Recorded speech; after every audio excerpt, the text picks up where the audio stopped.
The laughter hit me first. I was standing at the kitchen island during our neighborhood cookout, slicing tomatoes, when I heard it behind me. My husband Derek's voice mixed with two others I knew too well, Vanessa and Claire, my closest friends since we moved to Maple Ridge 4 years ago. They were huddling near the deck stairs, voices low but not low enough. "Tuesday works better," Claire said. "I can do Wednesday morning," Vanessa added. Then Derek, smooth as ever, "I'll make it work. Just keep the schedules from overlapping." They laughed like it was an inside joke. My knife stopped moving. The tomatoes sat half-cut on the board. I turned slowly, catching the exact moment Vanessa's eyes met mine. Her face drained of color. The smile died on her lips. She touched Derek's arm, and he glanced back. For one frozen second, we all just stared at each other. Then Claire cleared her throat and walked toward the grill. Vanessa followed. Derek came over with that easy grin he always wore. "Need help with anything?" he asked. I looked at him, really looked at him, and realized I'd been living with a stranger. "No," I said quietly. "I've got everything under control." That night, I waited until Derek fell asleep. His phone sat on the nightstand, unlocked because he trusted me completely. Or because he thought I was too naive to check. I took it to the bathroom and sat on the closed toilet lid, hand shaking. His calendar opened first. Color-coded blocks filled every week. Blue for gym. Green for errands. Red for late meetings. I clicked on the details. Gym sessions that lasted 3 hours. Errands at addresses I didn't recognize. Late meetings on weekends when his office was closed. Then I opened his messages. Names I'd never heard before filled the screen. Michelle was actually Vanessa. I recognized her number. Karen was Claire. There were others. So many others. Women saved under fake names, casual conversations that turned flirtatious, then explicit. My stomach twisted. I kept scrolling, deeper and deeper into months of deception. Each message revealed careful planning. He tracked their schedules like appointments. He knew when their husbands traveled for work. He knew which days their kids had activities. This wasn't impulse. This was a system. I closed the bathroom door tighter and kept reading, building a mental map of his lies. The next morning, I made breakfast like nothing had changed. Derek kissed my cheek and complimented the eggs. I smiled and asked about his day. "Busy one," he said. "Might be home late." I nodded, watched him leave, then opened my laptop. I created a new email account he'd never know about. Then I started documenting everything. Screenshots of messages. Calendar entries saved as PDFs. A spreadsheet tracking names, dates, and locations. The deeper I dug, the wider his reach became. Women from our street. Mothers from the school PTA. Volunteers from the church fundraiser committee. He'd built access through trust-based spaces where people let their guards down. Places where married men were assumed to be safe.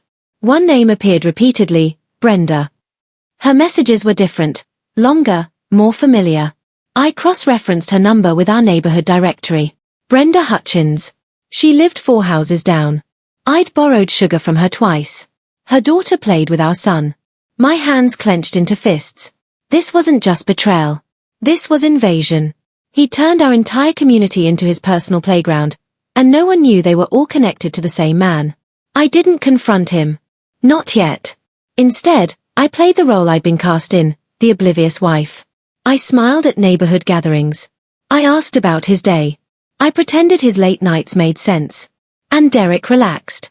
He started getting careless, leaving his phone face up on the counter, taking calls in the next room instead of outside, mentioning women's names casually in conversation. Brenda said the HOA meeting was productive, he'd say. Or, Claire mentioned needing help with her fence. He thought my silence meant ignorance. But I was watching everything. I noticed how his eyes tracked certain women at community events. How he volunteered for committees that put him in regular contact with specific people. How he always had a reason to stop by someone's house when their spouse wasn't home. One afternoon, he told me he was meeting the guys for drinks. I checked his location on our shared app. He was at a wine bar across town. I drove past and saw him through the window, sitting with a woman I recognized from church. She was laughing, leaning forward, touching his hand. I kept driving. Evidence was more valuable than confrontation. And I was collecting plenty of it. The scope of his deception kept expanding. I found messages from women I'd never have suspected. Vanessa's mother, Patricia, who was in her late 50s and always seemed so proper. a 24-year-old named Amber who worked at the coffee shop near his office. Even Helen, the choir director at our church, whose husband had just retired. My stomach turned as I read their conversations. These weren't just affairs. They were connections spanning generations, social circles, and moral boundaries I'd thought were uncrossable. Patricia's messages were the worst. She wrote about feeling alive again, about Derek making her feel young. She mentioned meeting him during afternoon walks when her husband was golfing. Amber's messages were casual, almost transactional. She talked about her apartment, her schedule, how easy it was to see him during lunch breaks. Helen's messages referenced scripture and guilt in the same breath. She kept saying they needed to stop, then suggesting new times to meet. I printed everything, created backup files, organized them by category, neighborhood, church, workplace, other. Each folder grew thicker. The timeline stretched back 3 years, maybe longer. I'd been living in a fiction while he built an empire of lies. Sunday morning, Derek suggested we attend church together. We haven't gone as a family in weeks, he said, already buttoning his shirt. I agreed, dressed carefully, and sat beside him in the third pew. Helen stood at the front, directing the choir through the opening hymn. Her voice was clear and confident. She smiled at the congregation, at Derek specifically, and I saw something pass between them. A familiarity that made my skin crawl. After the service, we mingled in the fellowship hall. Derek shook hands, made small talk, volunteered to help with the upcoming youth retreat. Pastor Williams clapped him on the shoulder. We're lucky to have you, Derek. Women approached him with questions about the retreat, about committee work, about community projects. He was gracious, helpful, always ready to offer his time. I watched it all with new eyes.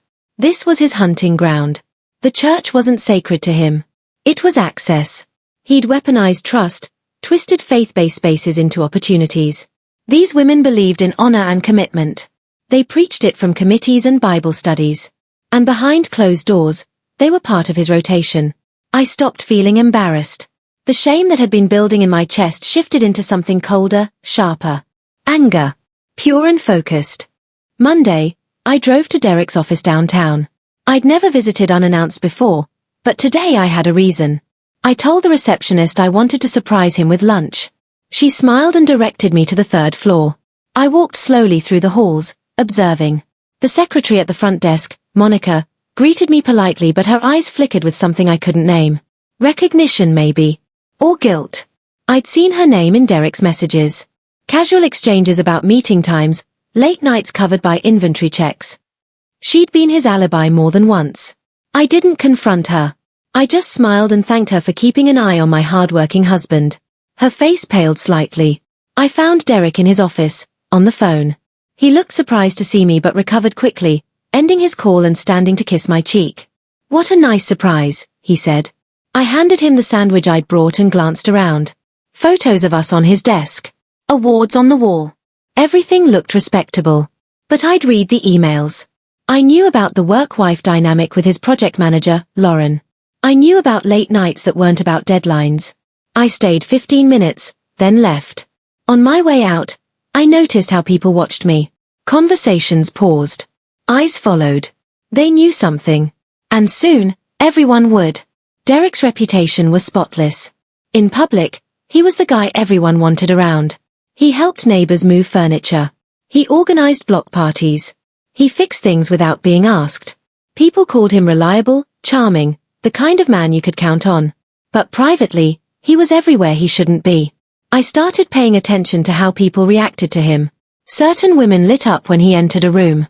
Others looked uncomfortable but stayed polite. Some husbands were oblivious. Others seemed quietly suspicious. At a neighborhood barbecue, I watched him work the crowd. He knew exactly who to talk to, how long to linger, when to move on.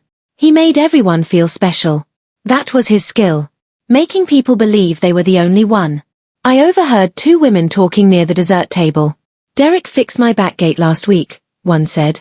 He's so thoughtful. He helped me move boxes into storage, the other replied. Stayed 2 hours. They smiled at each other, unaware they were describing the same pattern. The same system.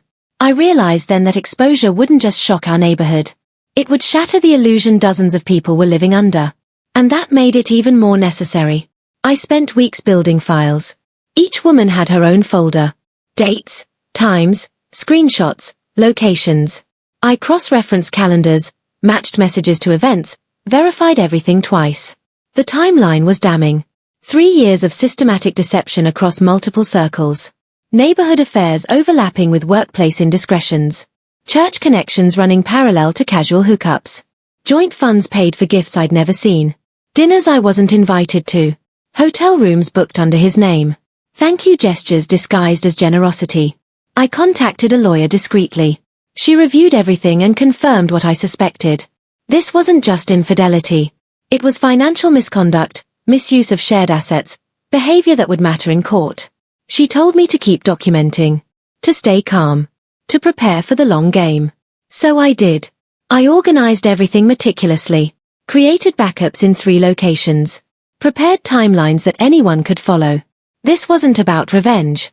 It was about making sure the truth couldn't be denied, twisted, or buried.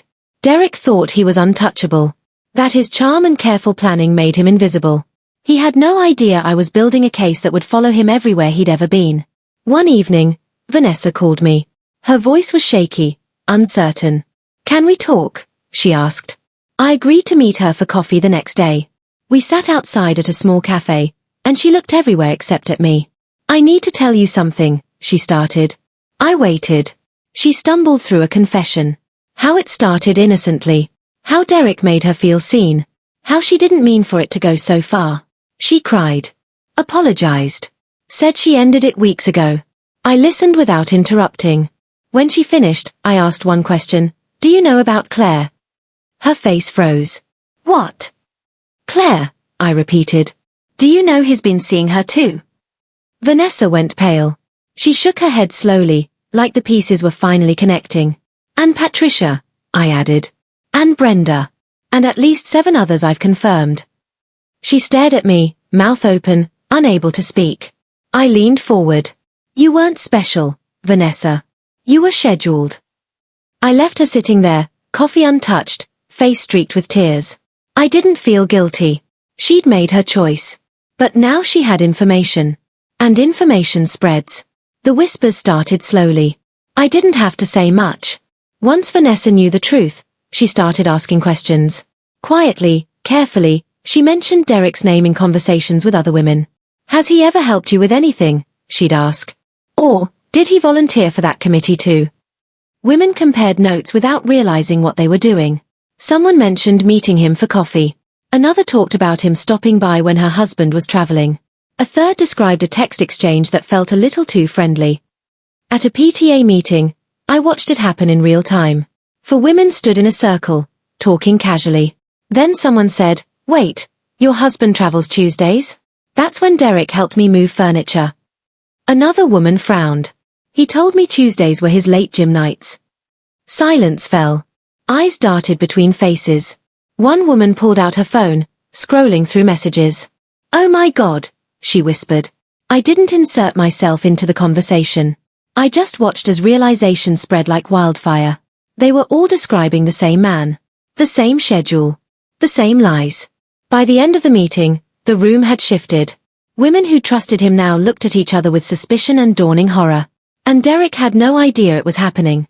Derek started noticing the change. Conversations stopped when he walked into rooms. Women who used to smile at him now looked away. Invitations dried up. Suddenly, no one needed help with projects. No one asked him to join committees. At first, he brushed it off. "People are busy," he said. But I saw the confusion in his eyes. The subtle panic when someone crossed the street to avoid him. One Saturday, he tried to organize a neighborhood cleanup. Only 3 people showed up, all men who hadn't heard the rumors yet. Derek stood in the middle of the street, trash bag in hand, looking around at empty driveways and closed doors. "This is weird," he muttered. I shrugged. "Maybe people have other plans." He looked at me then, really looked, and I saw the first flicker of fear. He was starting to realize something was wrong. That his carefully built reputation was cracking. But he didn't know how deep the damage went. Not yet. I kept my face neutral, my tone casual. Let him wonder. Let him feel the shift without understanding why. The isolation was just beginning. And he'd earned every moment of it. The church was next. I didn't make a formal complaint. I didn't need to. Pastor Williams received an anonymous letter outlining concerns about inappropriate behavior at church functions. Names weren't included, but details were. Enough to warrant attention. Helen was asked to step down from choir director temporarily, pending review. Derek was quietly removed from the youth retreat planning committee. No explanation given. Just a polite email thanking him for his service. He came home confused and angry. "They just cut me from the retreat," he said. "No reason. Nothing." I made sympathetic sounds while stirring dinner. "That's strange." "It doesn't make sense," he continued. "I've been volunteering there for 2 years." I suggested he talk to Pastor Williams directly. He did. The meeting was short. Derek returned home tight-lipped, refusing to discuss what was said. But I knew. The pastor had been professional but firm. The church couldn't afford association with someone whose personal conduct raised questions. They didn't accuse him. They just created distance. And in a faith community, distance speaks louder than accusations. Derek lost his platform. The place where he'd seemed most trustworthy now treated him like a liability. Silence replaced praise. And he had no idea how to fight something that wasn't being said out loud. At work, things shifted too. Monica, his secretary, requested a transfer to another department. Lauren, his project manager, started attending meetings remotely instead of in person. HR scheduled a meeting with Derek to discuss workplace dynamics. He came home frustrated, pacing the kitchen. "They're asking about my interactions with co-workers," he said. "Like I've done something wrong." I looked up from my laptop. "Have you?" His face hardened. "Of course not." But his phone buzzed constantly. Messages from women asking him not to contact them anymore. Professional boundaries being re-established. His confidence, usually unshakable, started crumbling. He stopped staying late at the office. He came home earlier, quieter. One evening, he sat across from me at dinner and said, "I feel like everyone's turning on me." I met his eyes. "Maybe they're just seeing you clearly now." He frowned, but didn't respond. The truth was sitting right in front of him, but he couldn't face it. So he blamed everyone else. Called people jealous, dramatic, overreacting. He still didn't understand that his actions had consequences. That secrets don't stay buried forever. That I'd been watching, waiting, documenting everything. And soon, he'd have to face all of it at once. Derek decided to host a community gathering at our house. "A barbecue," he said. "A chance to reconnect with neighbors and clear the air." I didn't argue. I helped him send invitations, set up tables, and prepare food. On the day of the event, 20 people showed up.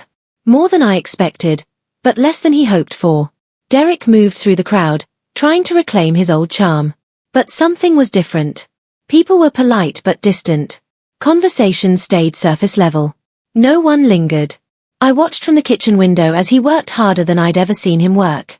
Laughing louder, talking longer, volunteering for things no one asked about. But the warmth was gone. People left early, citing other commitments. By 7 o'clock, only a handful of guests remained. Derek stood on the deck, looking out at our half-empty yard, and I saw defeat in his posture. He tried to save his reputation with burgers and small talk. But reputations aren't rebuilt with parties. They're built on trust. And his was gone. I cleared plates slowly, letting him sit with the failure. He'd thought charm could fix this. That his smile and helpfulness could erase months of deception. He was wrong. And now he knew it. The evidence didn't explode publicly. It traveled quietly, person to person, verified and undeniable. Women shared stories in private messages. Screenshots circulated carefully. Timelines matched. Patterns became obvious. No one made a scene. No one confronted Derek in public. Instead, they simply stopped engaging. Group chats he'd been part of went silent when he posted. Invitations stopped coming. His calls went unanswered. It was a collective decision made without a formal meeting. The community had decided he didn't belong anymore. And I'd orchestrated none of it publicly. I'd simply provided information when asked. Confirmed details.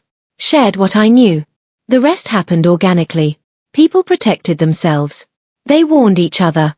They closed ranks against someone who'd exploited their trust. Derek started to realize what was happening. He accused me once, late at night, after another ignored text. "Did you tell people something?" he asked. I looked up from my book. I told the truth when I was asked. "About what?" About you. His face went red, but he didn't push further. He couldn't. Because denying it would require lying about things he knew I could prove. So he said nothing. Just walked away. And the silence between us grew heavier every day. One Sunday morning, I placed divorce papers on the kitchen table while Derek was in the shower. I'd prepared breakfast. Set out his coffee. Made everything look normal. When he came downstairs, towel around his neck, he saw the papers immediately. He stopped. Stared. Then looked at me. What is this? I poured my own coffee, calm and steady. Read it. He picked up the folder, flipped through the first few pages, then set it down like it burned his hands. Audrey, we can talk about this. There's nothing to talk about, I said. I'm not arguing. I'm informing you. You're overreacting, he said, voice rising. People have problems. We can work through this. I opened my laptop and turned it toward him. The screen showed folders labeled with names, dates, screenshots, organized evidence of 3 years of systematic deception. His face went pale. I've documented everything, I said quietly. Every message. Every woman. Every lie. Every dollar spent from our joint account. He sank into a chair. Audrey. Sign the papers, I interrupted. Or let a judge read through these files and decide for both of us. He stared at the screen, then at me, and finally at the papers. For the first time since I'd known him, Derek looked defeated. Small. Cornered. I never thought you'd. What? I asked. Notice? Care? Do something about it. He didn't answer. Just sat there, holding the papers, realizing too late that he'd underestimated the wrong person. The allies Derek relied on vanished. His co-workers stopped inviting him to after-work events. His neighbors avoided eye contact. Church members greeted him politely but didn't linger. Even his friends, the ones he played poker with monthly, started canceling plans. He tried to reach out. Sent messages asking what he'd done wrong. Most went unanswered. A few replied with vague excuses. One responded bluntly, "We know what you did, man. Don't contact me again." Derek showed me the message, looking genuinely confused. What do they think I did? I almost laughed. He still believed he could control the narrative if he just understood what people knew. But everyone knew everything. The whispers had become common knowledge. His behavior wasn't a secret anymore. It was a cautionary tale. One evening, his mother called me. Not him. Me. What's happening? She asked. Derek says people are treating him differently. I told her the truth. Calmly. Factually. Without exaggeration. She was silent for a long time. Then she said, "I'm so sorry, Audrey." She didn't defend him. Didn't make excuses. She just apologized. That's when I knew it was over. Even his own family couldn't stand beside him anymore. He'd burned too many bridges. Hurt too many people. And now he stood completely alone. The courtroom was sterile and cold. Derek sat beside his lawyer, looking smaller than I'd ever seen him. My lawyer presented the case methodically. 3 years of documented deception. Misuse of joint funds for personal affairs. Financial records showing hotel bookings, gifts, and dinners charged to our accounts. Testimony from a financial analyst who'd reviewed our statements. Derek's lawyer tried to downplay everything.